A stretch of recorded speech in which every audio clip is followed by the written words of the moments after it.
lo que es este tema, que es enfermedad del reflujo gastroesofágico. Bien, para hablar de este tema, nosotros tenemos que conocer un poco de lo que es de la anatomía y también de lo que es la fisiología. Muy bien, vamos a hablar un poco, no vamos a entrar a profundidad, vamos a hablar un poco.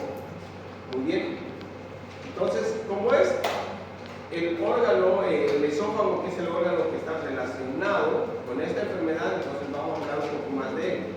El esófago dice que es un conducto muscular de aproximadamente 25 centímetros de longitud, ¿no?, de un diámetro de 2 centímetros, y inicia, dice, a nivel de la cervical C5, C6, perfora lo que es el diafragma y llega hasta la torácica número 10.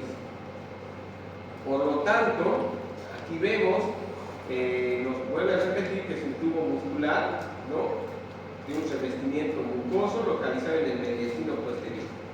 Como hemos dicho que empieza a nivel de la cervical C6, termina hasta la torácica 10, entonces vamos a ver que tiene tres porciones: una porción cervical, una porción torácica y una pequeña porción que ver abdominal. Son esas tres porciones, ¿no?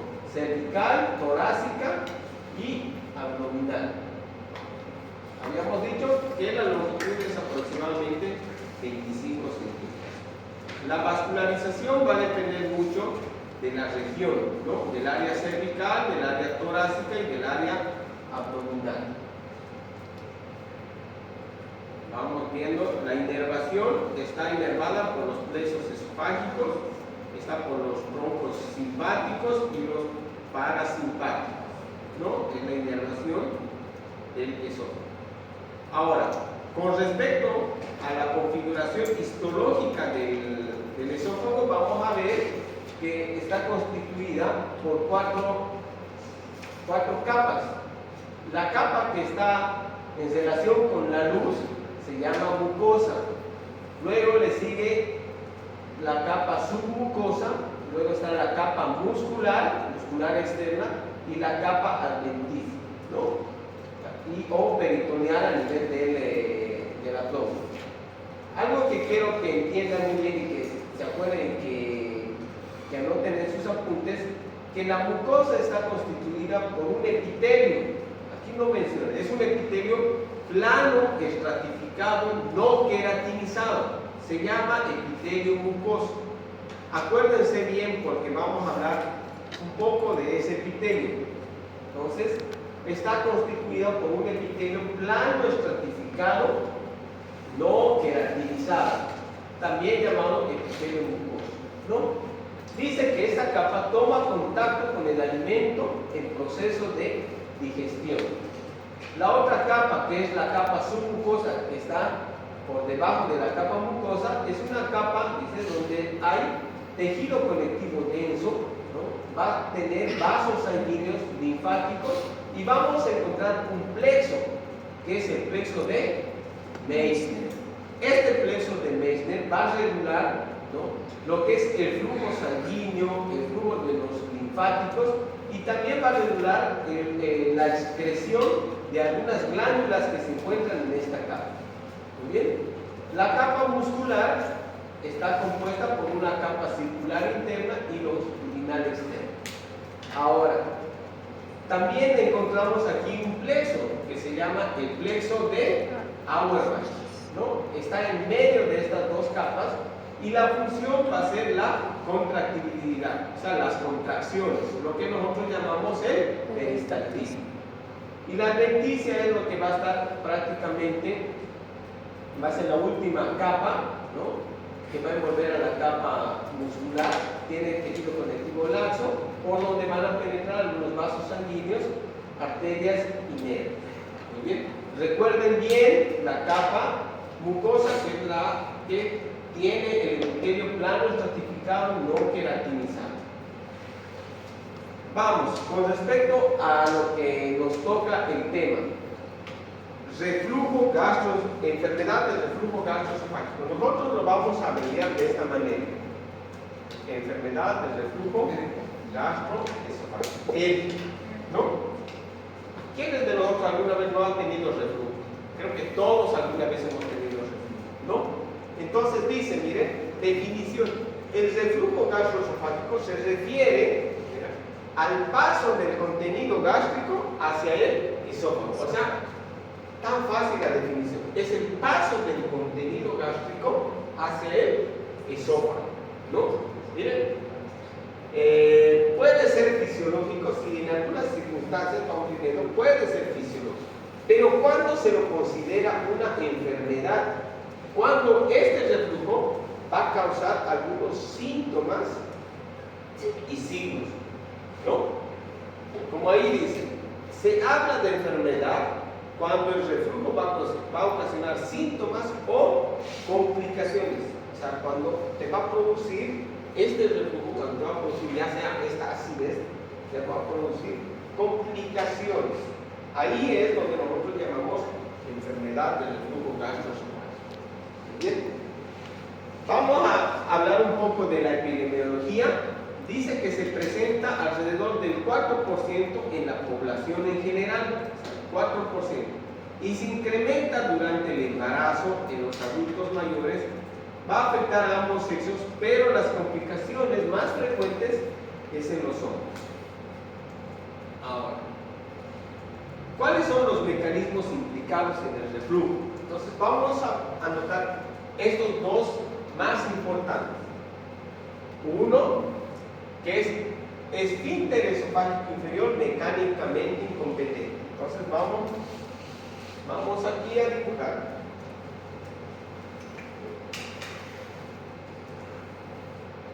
Estamos dibujando el esófago y el estómago. Dice que el esófago tiene dos esfínteres, uno superior y uno inferior. Este se refiere al inferior, que dice que este esfínter inferior es mecánicamente incompetente. O sea, ¿qué quiere decir? Que no va a producir una contracción adecuada. Al no producir una contracción adecuada, ¿qué hace? Que el alimento pueda volver hacia el esófago. ¿Muy bien? Entonces, ese es el primer mecanismo que está implicado en el reflujo. Esfínter esofágico inferior mecánicamente incompetente. O también falta de contracción, del esfínter esofágico inferior. Ese es el primer mecanismo. El siguiente mecanismo que produce el reflujo es una hernia hiatal, ¿no? ¿Cuál era la definición de hernia? ¿Se acuerdan? Un abultamiento. Cuando hemos hecho el examen diagnóstico, había una pregunta ahí. Un abultamiento por defecto de la pared. Era una protrusión o salida de un contenido a través de un orificio, ¿no? Entonces, aquí, ¿qué orificio puede existir? ¿Por dónde cruza el esófago a la cavidad abdominal? Por un hiato que se llama hiato esofágico. O sea, va a perforar lo que es el diafragma. Perfora el diafragma, ¿no? A ese orificio se lo denomina hiato esofágico, ¿no? Entonces, ¿qué pasa cuando decimos hernia hiatal? Entonces, ese orificio empieza a crecer. ¿Y cómo vamos a verlo nosotros? De esta manera.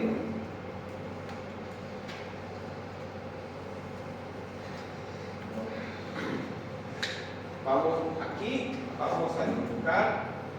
Esto es el diafragma. Aquí vamos a dibujar el diafragma así.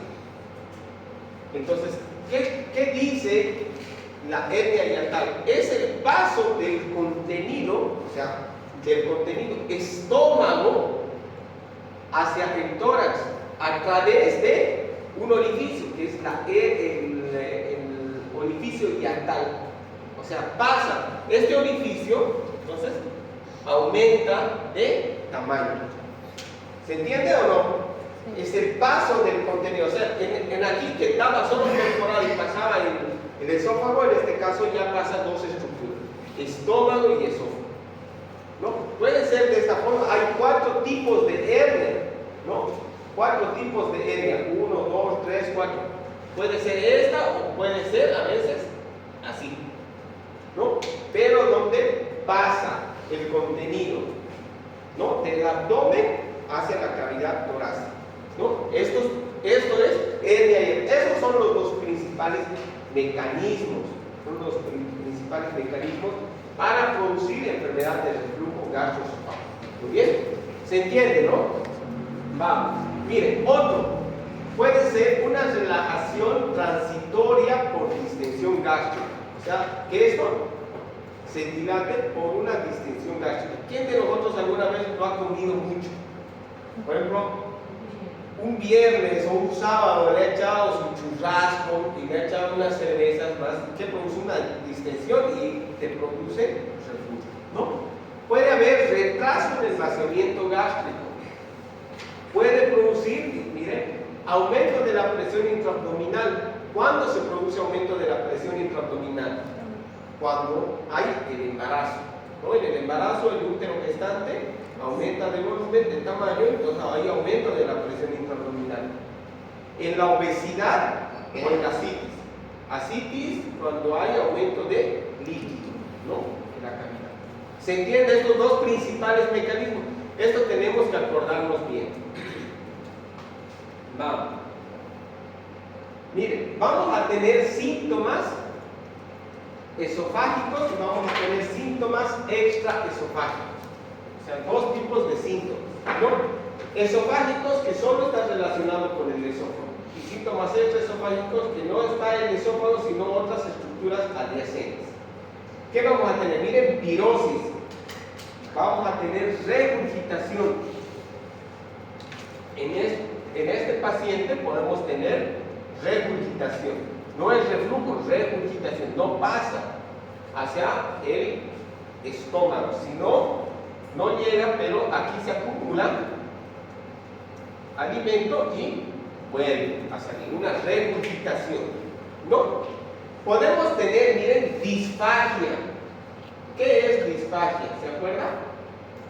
Dolor atrás. Dificultad para Disfagia, ¿alguien se acuerda? Es Dificultad. dolor en la deglución, ¿no ves? O sea, sientes un dolor opresivo cuando estás comiendo, ¿no? Cuando comes, haces pasar un alimento y te duele. Pero ¿por qué eso se produce?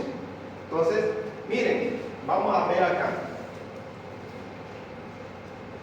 Dice, disfagia, dice, puede indicar estenosis o adenocarcinoma. Imagínense que por el reflujo ha producido heridas, ha producido ulceraciones, ¿no? Algunos de ustedes, de nosotros nos hemos hecho alguna herida. ¿Eso qué se hace? Cicatriz. Y algunos, esa cicatriz ¿qué hace? Hace que se retraiga o no, se retrae. Por lo tanto, a veces estas heridas, estas ulceraciones van a producir ulceraciones y van a producir una estenosis. Entonces, imagínense cuando nosotros vamos a introducir un alimento, va a pasar, ¿qué va a producir? Dolor. Por eso dice en estenosis, puede indicar estenosis cuando hay disfagia. O adenocarcinoma, puede ser que haya un tumor que esté invadiendo la capa mucosa y tenga un espacio bien limitado y al introducir los alimentos o en el paso de los alimentos, el paciente desarrolle o presente dolor. ¿Muy bien? Entonces, en esos casos, no es tanto de reflujo, ¿no? Porque en el reflujo que había era una falta de contracción, ¿no? Entonces, no es tanto de reflujo, sino hay que pensar ya en estenosis o adenocarcinoma. ¿Puede existir sangrado del tubo digestivo? Sí, ¿no? Porque hemos dicho, esta acidez, porque ¿cuánto creen que es el pH del estómago? ¿Cuánto llega el pH del estómago? 4. Hasta 2, ¿no? Hasta 2. Entonces, al llegar al pH de 2, imagínense cuánto, o sea, cómo es de ácido el estómago. Entonces, todo esto va a producir unas lesiones, ¿no? Va a quemar. Si no hacemos un buen tratamiento, no se cuidan, entonces va a producir ulceraciones. Por lo tanto, sangrado del tubo digestivo. Y pueden producir eructos también. Estos son síntomas esofágicos. Síntomas extraesofágicos. Miren, pueden producir sinusitis, asma, erosiones dentales, halitosis. ¿Quién va a presentar halitosis? ¿Será que el paciente que hemos marcado aquí como una falta de contracción o en una hernia hiatal? En una hernia hiatal, ¿no? ¿Por qué? Porque el alimento va a estar acá, ¿no? En la cavidad torácica, ¿no? ¿Y qué va a hacer este alimento? Se fermenta, y al fermentar va a producir una halitosis, que es un mal aliento, ¿no? Va a producir, miren, faringitis, laringitis, disfonía. ¿Por qué? Porque toda esa acidez, ¿no? Que es ácida, entonces al pasar ya sea a la faringe, a la laringe, entonces va a producir una inflamación, ¿no? Y disfonía cuando ya existen lesiones de las cuerdas vocales. Tos crónica, broncoaspiración y un dolor torácico no cardíaco. Igual, hay que descartar eso. Muy bien, vamos. Miren, dentro de lo que es las presentaciones clínicas de la enfermedad del reflujo, vean, en la enfermedad del reflujo dice que vamos a encontrar un tipo que es no erosiva, que constituye el 70%. Endoscópicamente no hay alteración. ¿Qué quiere decir? Nosotros al pedirle una endoscopía a un paciente, generalmente en el 70% de los casos no vamos a encontrar ninguna alteración en la endoscopía. No vamos a encontrar ninguna alteración. Pero alrededor del 25% vamos a encontrar alguna alteración en la endoscopía que va a ser erosiva, o sea, va a tener lesiones erosivas en la mucosa, ¿no? Y vean, esto es algo muy importante y eso quiero que recuerden y se anoten, porque siempre les pregunto esto en el examen. Miren, el reflujo está asociado al esófago de Barrett. O sea, ¿en qué porcentaje? En el 4%. ¿Qué es el esófago de Barrett? Ahí dice, es una metaplasia intestinal. Entonces, ¿qué es una metaplasia intestinal? ¿Alguien sabe? La metaplasia es un cambio celular. Es un cambio celular que no es normal. Muy bien. En el estómago vamos a encontrar un tipo de epitelio. Un epitelio cilíndrico simple. A diferencia del esófago. En el esófago hemos dicho que hay un epitelio plano, estratificado, no queratinizado. Entonces, ¿qué quiere decir? Metaplasia intestinal, un cambio celular anormal. Entonces, por la acidez que se produce por el reflujo, estas células planas, estratificadas, van a cambiar ¿a qué epitelio?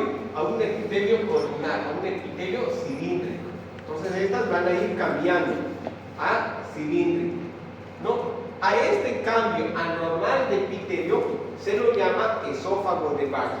¿En qué porcentaje ocurre en la enfermedad de reflujo? En el 4% de los casos. Ahora, ¿será que esto es algo bueno para el paciente? No. ¿Por qué? Porque el esófago de Barrett es una lesión precancerosa. O sea, estás llevando a un paciente, si no haces un buen tratamiento, a una lesión precancerosa. Y si no haces un buen tratamiento, este paciente va a desarrollar un cáncer. Entonces, por eso es bueno saber tratar, diagnosticar al paciente. Muy bien. Entonces, eso recuerden. Y vean, miren, aquí por la endoscopía, ¿cómo vemos? Miren, una mucosa normal y vemos cómo aquí vemos una mucosa más roja, ¿no? Con bordes bien definidos, ¿no? Ahora, ¿cómo nosotros creen que podamos llegar a identificar este esófago de Barrett, esta metaplasia intestinal? Para ir adelantando, porque vamos a ver esto más adelante, por medio de una biopsia. Porque ¿cómo vamos a saber que hay un cambio del epitelio? Puede ser que esto haya sido una úlcera y dejemos pasar. Entonces, para llegar al diagnóstico de esófago de Barrett, se tiene que hacer una biopsia en esta parte. ¿no? Por medio de la biopsia, por el estudio histopatológico, nosotros recién llegamos al diagnóstico. Vamos. Miren, para hacer diagnóstico podemos utilizar estas 4 pruebas. Miren, uno que es la pH-metría. ¿Qué es la pH-metría? Es una prueba más sensible y específica en la cual vamos a poder medir el pH del estómago y el pH del esófago. Si vemos que hay un aumento del pH en el del esófago, vamos a decir algo, hay un reflujo, ¿no? Hay más acidez en el esófago, ¿no? Por esta prueba podemos saber si hay reflujo. Por la endoscopía también es muy importante la endoscopía porque podemos llegar a ver hasta estas lesiones, ¿no? Pero cuando está indicado la endoscopía, no a todo paciente le van a decir que se haga una endoscopía, ¿no? Entonces dice que está indicado en caso de una falla del tratamiento médico por 2 meses. O sea, si hay un paciente que tiene reflujo, tú vas a hacer tratamiento. Pero si el paciente no mejora con el tratamiento, bueno, puedes pedirle la endoscopía. Cuando también, miren, dice para evaluar una esofagitis o en caso de sospechar algunas complicaciones. En datos de alarma como pérdida de peso, sangrado del tubo digestivo alto o disfagia. Ahora, si el paciente tiene disfagia, te dice, tengo disfagia, no vas a esperar a hacer un tratamiento, o sea, ya tienes que pedirle una endoscopía, ¿no? O si tiene una hemorragia digestiva, igual, ya es indicación para pedirle una endoscopía. Otro estudio, la manometría. Miren, esta manometría dice, ayuda a evaluar lo que es la función del esfínter esofágico y del cuerpo esofágico. ¿Qué hace? Va a medir las presiones. Mide la presión del esfínter esofágico inferior. Al medir la presión, entonces nos ayuda a ver si hay reflujo o hay una contracción sostenida, ¿no? Entonces nos ayuda bastante. Ayuda a determinar el tipo de funduplicatura que se va a utilizar en la cirugía, ¿no? Y este otro estudio que es el esofagograma, ¿no? Ayuda a detectar estenosis, hernia hiatal y otras complicaciones. ¿Alguien sabe qué es el esofagograma? ¿Saben cómo es este estudio? Este es un estudio imaginológico. ¿Qué se hace? A los pacientes que se van a hacer este estudio se les dice que tomen un líquido con un contraste hidrosoluble, que es el bario, ¿no? Se le dice que vaya tomando, a medida que va tomando el paciente, entonces se va sacando una serie de radiografías, se va sacando radiografías. ¿Para qué? Nos ayuda, por ejemplo, ahí vemos el cuerpo, entonces vemos cómo el contraste va pasando. A medida que va tomando el paciente el contraste, se va sacando radiografías. Entonces vemos cómo el contraste va pasando las estructuras. Va pasando las estructuras, ¿no? Y llega al esófago y se va pintando todo el esófago.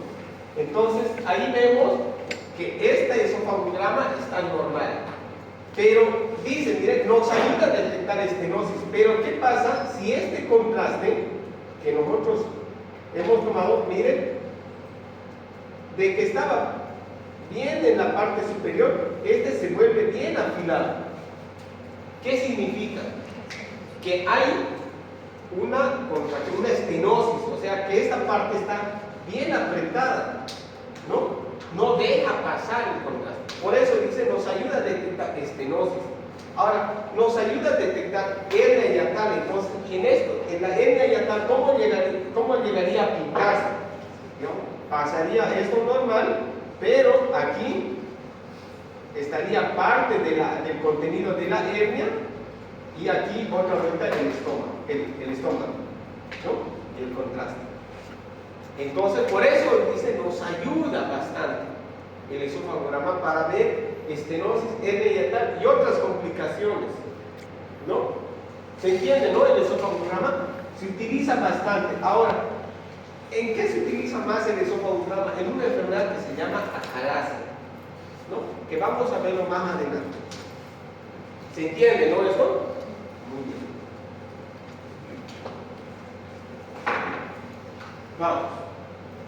Con respecto al tratamiento, en el tratamiento hay medidas generales: no acostarse después de cenar, evitar menta, chocolate, refresco, cola, que van a producir relajación del esfínter esofágico inferior. O no usar ropa muy ajustada. Son medidas generales. Pero dentro de lo que es el tratamiento médico, nosotros utilizamos un tratamiento combinado, ¿no? Este tratamiento combinado se lo hace con dos tipos de medicamentos. Uno que son los inhibidores de la bomba de protones y otros son los procinéticos. Tiene que ser combinado. ¿Muy bien? Los inhibidores de la bomba de protones, todos creo que ya lo conocen, ¿no? Que es de la familia del omeprazol, lansoprazol, pantoprazol, esomeprazol, etc. ¿No? ¿Qué es lo que van a hacer estos inhibidores? Van a disminuir lo que es la acidez, ¿no? Disminuyen la acidez. ¿Y qué van a hacer los procinéticos? Los procinéticos ayudan en la motilidad, en el peristaltículo, en el aumento del vaciado, ¿no? Por eso dice, miren, los IVPs van a lograr una curación del 80% a las 4 semanas y del 90% a las 8 semanas. Se pueden dar dosis estándar, si es el omeprazol, 20 miligramos cada 12 horas en casos de síntomas graves o manifestaciones extraesofágicas. El tratamiento debe durar mínimo 8 o 12 meses, pero se lo utiliza también juntamente con los procinéticos que van a ayudar al vaciamiento gástrico, ¿no? ¿Cuál de los procinéticos más conocidos tenemos? La metoclopramida, ¿no? O la cimetafrida, ¿no? Otros utilizan hasta la domperidona, ¿no? Entonces se le utiliza ambos, ¿no? Ambos. Ahora, aquí les hago una pregunta. Aquí vamos a...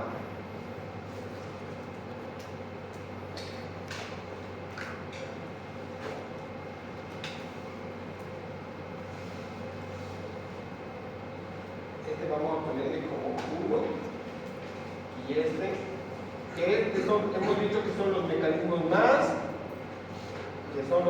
implicados en el reflujo.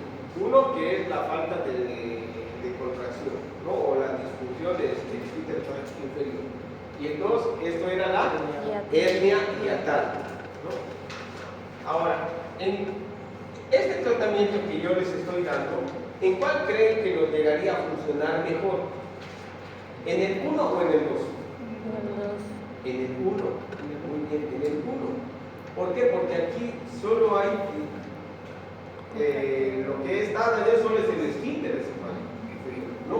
Pero en este caso, ¿qué vamos a encontrar aquí? Vamos a encontrar sí alimento, ¿no? Alimento. Entonces aquí no se va a poder llegar a un buen tratamiento, un buen control del paciente, ¿no?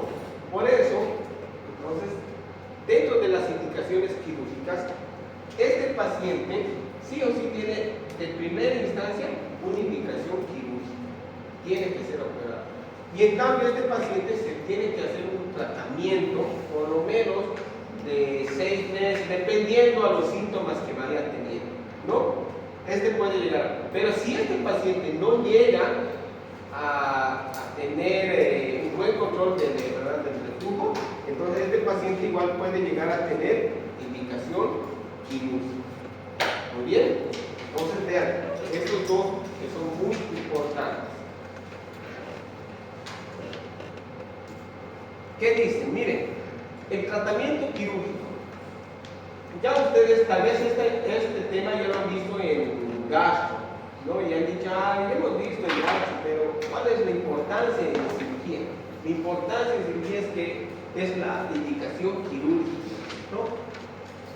El tratamiento quirúrgico se llama cirugía antirreflujo. Esta cirugía antirreflujo tiene un nombre, se llama funduplicatura.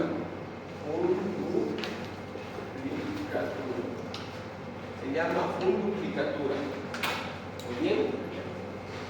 Dice, está indicado en pacientes con esofagitis sintomática, con manifestaciones extraesofágicas de difícil control, así como en pacientes jóvenes de difícil control. O sea, si hay pacientes que no mejoran con el tratamiento, como les había mencionado, tienen que someterse a una intervención quirúrgica. O pacientes que tengan esta patología, una hernia de hiato. Muy bien. ¿Cómo es esa cirugía? Entonces ahora vamos a ir bien. ¿Cómo es esa cirugía? Entonces, a la cirugía nosotros tenemos que conocer bien lo que es la anatomía. Vean, entonces vean, ¿cómo es esa cirugía antirreflujo o también llamada funduplicatura? También se llama funduplicatura de Nissen por el autor, ¿no? Por el que lo ha averiguado. No lo averigua, sino, o sea, él es el que ha creado este procedimiento quirúrgico. Entonces vemos, miren, este es el esófago intraabdominal, por donde vemos la perforación o el orificio que es el hiato esofágico por donde cruza, ¿no? Este hiato, este orificio, entonces se va a unir prácticamente a la columna vertebral a través de los pilares, por eso los pilares derecho y pilar izquierdo, ¿no? Ahí ven. ¿Qué se hace? Entonces se tracciona un poco el esófago abdominal. Si había un orificio producido por una hernia de hiato, se cierran los pilares, se hace una ventana por detrás y se hace pasar el fondo. Se hace pasar el fondo por detrás del esófago abdominal y se vuelve a cerrar con el mismo fondo. Un giro prácticamente de 360 grados, ¿no? Y se lo llega a suturar, a fijar. Muy bien, dice la porción del fondo gástrico envuelve al esófago abdominal. El fondo gástrico se fija con sutura alrededor del esófago abdominal, ¿no? En la parte anterior. Entonces, esta cirugía ahorita la vamos a ver, se los voy a ir mostrando en unos videos. Vayamos, las complicaciones. ¿Cuáles son las complicaciones de la enfermedad del reflujo? Miren, ahí está como número 1 lo que habíamos mencionado, esófago de Barr, ¿no? Que es la metaplasia intestinal. Si no hacemos un buen tratamiento, vamos a llegar a un cáncer esofágico. Podemos llegar a tener ulceraciones, estenosis, sangrado del tubo digestivo alto o una esofagitis erosiva, ¿no? Entonces, estas son algunas complicaciones que vamos a llegar a tener si no hacemos un buen tratamiento con lo que es la enfermedad del reflujo gastroesofágico. Bueno, aquí les voy a dejar un algoritmo para que ustedes lo lean en casa. Lo que estamos hablando, miren, si hay disfagia, nosotros le vamos a pedir una manometría, ¿no? Si es que está con reflujo, ¿no? Si tiene disfagia y sale una manometría normal, va a ir a un tratamiento quirúrgico que es la cirugía de Nissen, que es la cirugía antirreflujo o la funduplicatura. Bueno, aquí vamos a ir viendo lo que es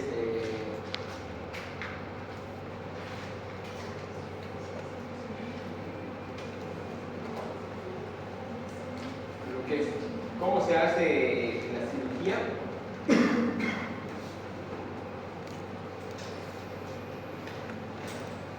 Vean, miren, antes se hacían las cirugías de forma abierta, que decían de forma convencional, pero ahora la mayoría de las cirugías son por vía laparoscópica.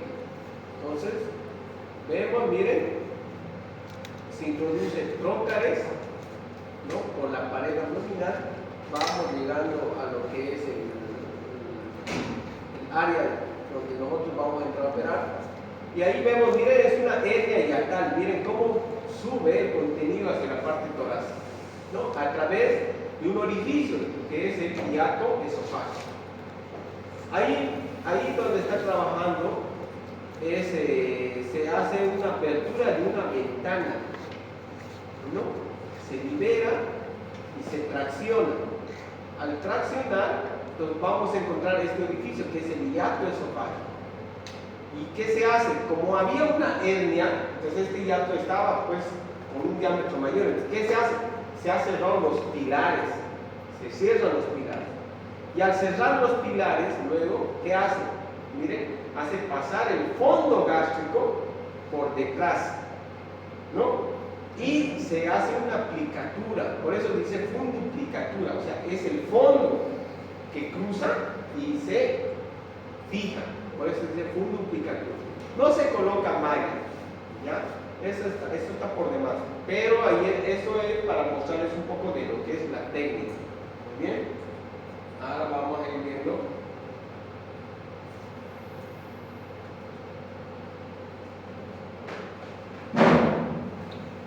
Ahora, para hacer esta cirugía nosotros tenemos que conocer bien lo que es la anatomía, bien lo que es la anatomía.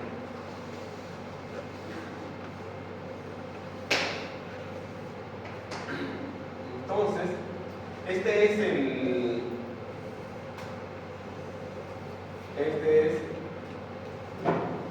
esófago, el estómago, y vamos a ver acá. Esto es, en esta parte es donde se tiene que trabajar el fondo gástrico, por eso dice funduplicatura, ¿no? El fondo, ¿no? Entonces, acá, este fondo siempre está fijado, o tiene una fijación con una estructura, que es el vaso. Entonces, está fijado el vaso por medio de un ligamento. ¿Se acuerdan qué ligamento? Ligamento gastroesplénico. Entonces está fijado por el ligamento gastroesplénico. Entonces nosotros, al tener suelto el fondo, porque la misma no tiene que estar libre, entonces tenemos que llegar a quitar, ¿no? A liberar esto, ¿no? A liberar. ¿Y cuál es el mayor peligro? Porque por aquí pasan los vasos cortos de lo que es la arteria esplénica. Entonces hay que utilizar un material que nos haga coagulación y nos haga corte, ¿no? Que les voy a ir mostrando. También en esta parte de aquí, vemos, también hay un ligamento. Este es el hígado. Aquí también hay otro ligamento. ¿Qué ligamento es? ¿Se acuerdan? Hepatogástrico, pero se llama el epíclon menor o aumento menor. Este es el aumento menor, porque el aumento mayor viene de la curvatura mayor, baja y se une al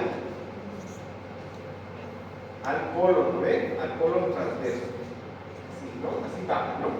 El aumento mayor o el epíclon mayor. Aumento mayor, aumento menor. De la curvatura mayor, curvatura menor, ¿no? Entonces, nosotros para tener esto libre, entonces, tenemos que liberar bien lo que es este ligamento y hacer una buena coagulación de los vasos cortos. A esta parte nosotros tenemos que liberar bien lo que es el epíclon menor o este ligamento hepatogástrico. Y así vamos a tener libre esta parte del esófago. Ahora, este esófago también está un poco adherido a la pared, entonces se libera igual. Tenemos que hacer una ventana aquí, tenemos que trabajar aquí, hacer una ventana, y al hacer una ventana recién pasar el fondo. Muy bien. Ahora, acá este es el hiato, este orificio, el hiato igual se fija por los pilares derecho e izquierdo, y esos pilares se tienen que suturar, cerrar. Muy bien, eso les voy a ir mostrando ahora en este otro video. ¿Se entiende, no ven? Sí.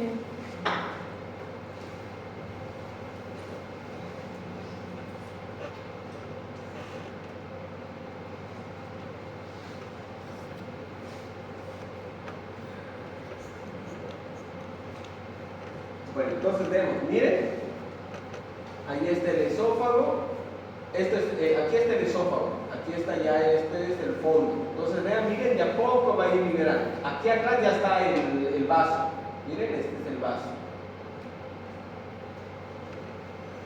Vamos liberando de a poco el recubrimiento peritoneal. Ahí está, miren, este es el vaso y el estómago, entonces estos son los vasos cortos. Se utiliza una pinza que se llama Harmonia, que coagula y corta. Esos son los vasos cortos. Por eso hay que tener mucho cuidado, miren, por la fijación.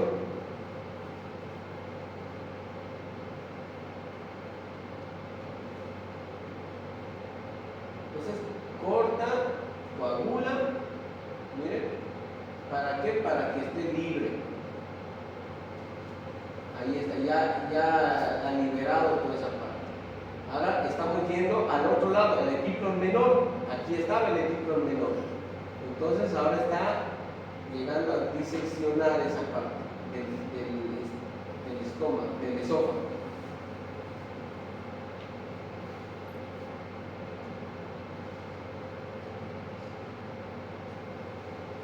Como les decía, tiene que crear una ventana para poder pasar. Ahorita vamos a ver. Miren, este es el esófago. Y este es sobre el orificio, el hiato. Veanlo, se ve el orificio, ¿no? Miren.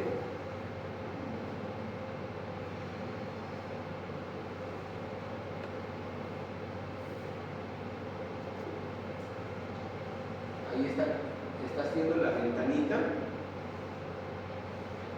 para que pueda pasar por detrás el fondo gástrico. Vean, miren la ventana ya creada. Ahí está. Como era una hernia de hiato, entonces, ¿qué se hacía? Cierre de los pilares. Está haciendo los cierres de los pilares.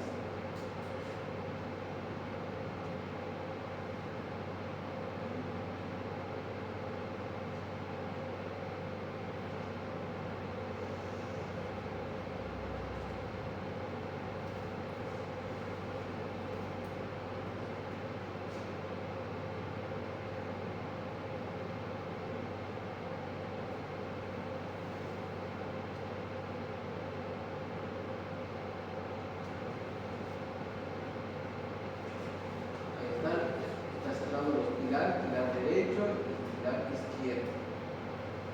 Ahora puedes hacer la sutura aquí o también puedes hacer en la parte superior. Él está haciendo, miren, en la parte superior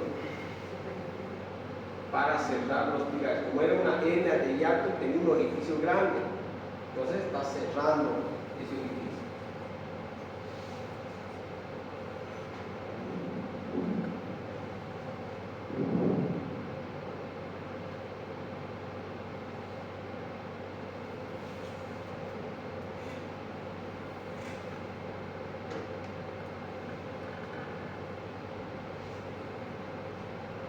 Ya está, vean cómo lo ha cerrado.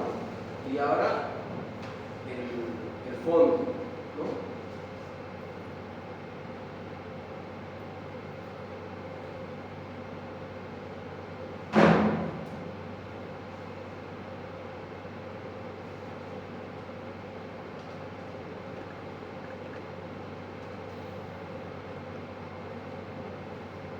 En esta cirugía hay que tener un buen pulso, ¿no?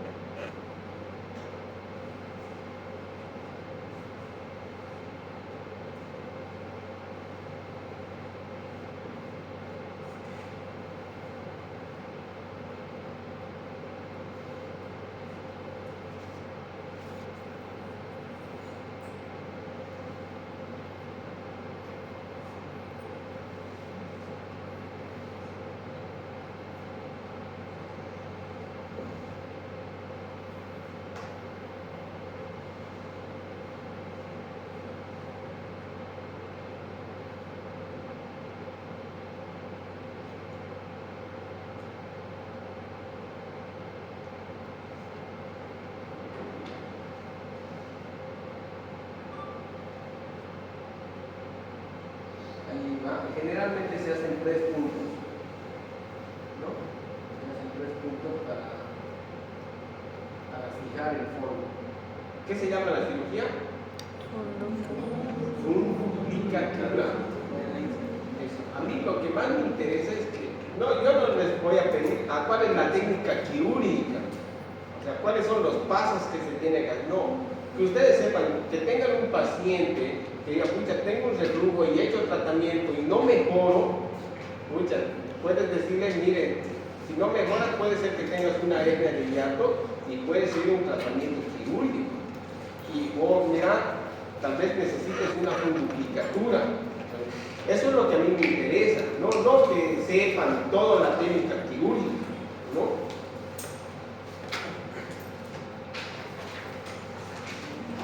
Espérenme, tenemos un video más para que podamos ver.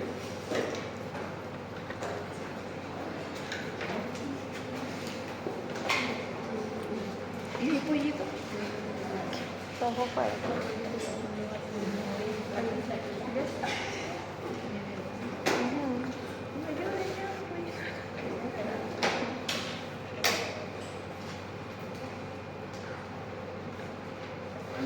Miren, ese es el epífron menor, ligamento del pato gástrico, está liberando ahí.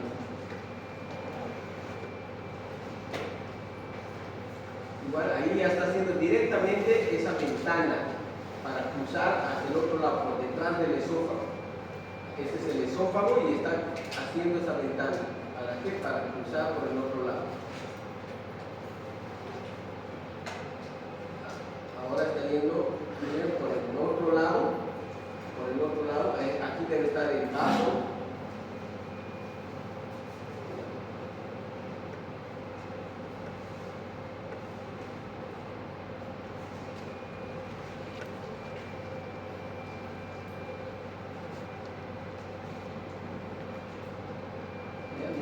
El esófago, ya se ve bien identificado, ¿no? Ahí está haciendo la ventana para que pueda cruzar el fondo.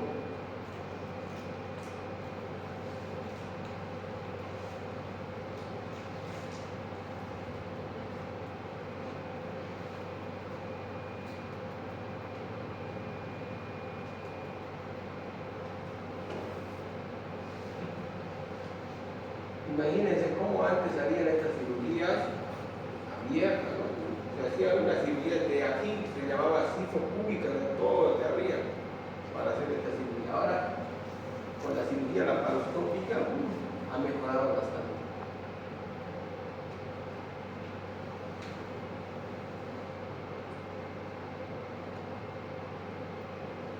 Vean, miren, ahí hace pasar lo que es el fondo, no muestra cómo ha liberado, ¿no? el vaso.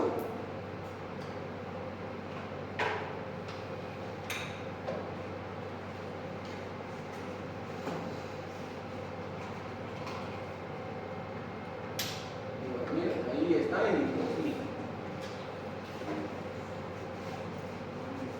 Y hay que tener muy buen pulso para eso, ¿no? Hay que tener buen pulso. Y para la cirugía laparoscópica igual, ¿no? Ha salido un artículo cuando yo estaba haciendo mi especialidad, decía que los niños que utilizaban juegos eran más tácticos o tenían más destreza en hacer cirugía laparoscópica.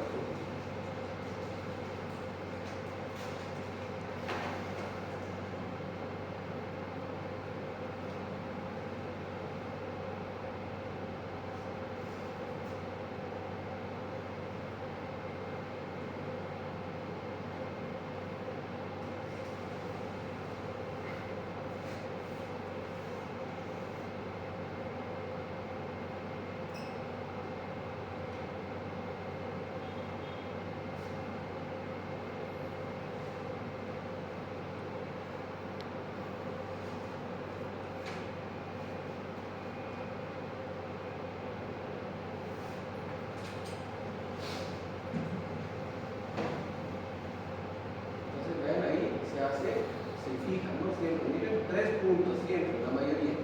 Ahora, a veces los pacientes con reflujo, que no son por hernia de hiato, a veces solo se hace fundificatura, ¿no? Y a veces no se los cierra también los pilares, porque no es una hernia de hiato, ¿no? Pero si hay una hernia de hiato, estás obligado a cerrar los pilares, ¿no?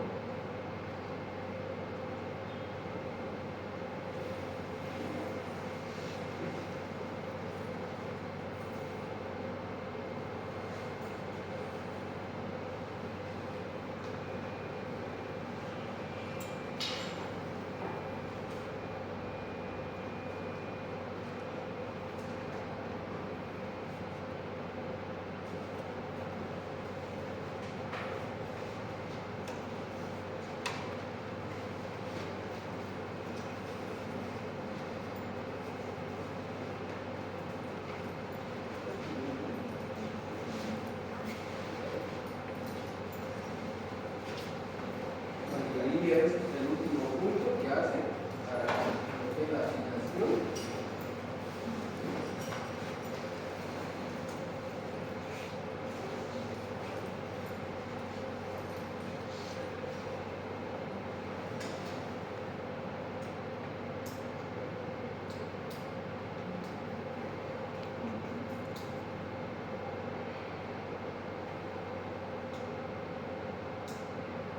Yo les voy a ir mostrando la mayoría de los procedimientos quirúrgicos por la paroscopía, que son casi la mayoría, ¿no?